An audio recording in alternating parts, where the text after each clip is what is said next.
रात के लगभग 2 बज रहे थे। दिल्ली जयपुर हाईवे पर सन्नाटा ऐसा था जैसे सड़क ने भी सांस रोक रखी हो। चारों तरफ अंधेरा, हल्का कोहरा और दूर दूर तक कोई गाड़ी नहीं। रवि पिछले कई सालों से ट्रक चला रहा था।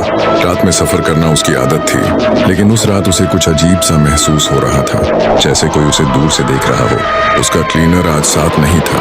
ट्रक के केबिन में सिर्फ इंजन की आवाज थी और रवि की धड़कनें। तभी हाईवे के मोड़ पर उसे एक ढाबा दिखाई दिया। अजीब बात यह थी कि उस पूरे रास्ते पर न पहले कोई ढाबा था, न आगे दिख रहा था। फिर भी उस ढाबे पर एक पीली सी बत्ती जल रही थी। रवि ने ट्रक की रफ्तार कम कर दी। थकान हावी हो चुकी थी और चाय की तलब भी। ट्रक ढाबे के सामने रुका। ढाबा काफी पुराना लग रहा था। टूटा सा बोर्ड, उखड़ी हुई दीवारें और अंदर एक भी ग्राहक नहीं। काउंटर के पीछे एक आदमी खड़ा था। सफेद कुर्ता, पतला चेहरा और आंखें जो बिना पलक झपकाए घूर रही थी। रवि ने चाय मांगी। वो आदमी बिना कुछ बोले पलटा और चाय बनाने लगा। ढाबे में न रेडियो बज रहा था, न किसी बर्तन की आवाज, बस एक अजीब सी खामोशी। चाय आई।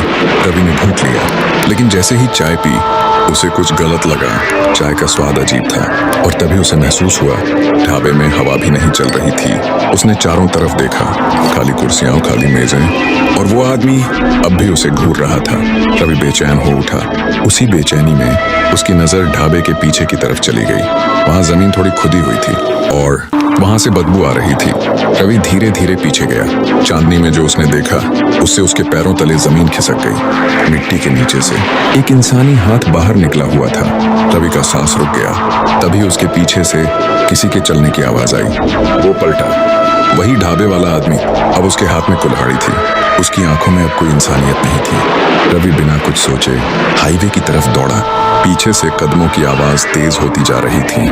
उसे लग रहा था जैसे कोई उसके बिल्कुल पीछे सांस ले रहा हो। वो ट्रक तक पहुंचा, दरवाजा खोला और पूरी ताकत से ट्रक स्टार्ट किया। ट्रक झटके से आगे बढ़ा। रवि ने पीछे नहीं देखा। काफी दूर जाकर उसने ट्रक रोका। सुबह होने तक वो वहीं बैठा कांपता रहा। सुबह जब पुलिस को सूचना मिली तो वो जगह दिखाई गई, लेकिन वहां कोई ढाबा नहीं था, सिर्फ सड़क और एक टूटा सा पुराना बोर्ड पर लिखा था, यहाँ 12 साल पहले एक सीरियल किलर पकड़ा गया था जो राहगीरों और ड्राइवरों को ढाबे पर रोककर मार देता था।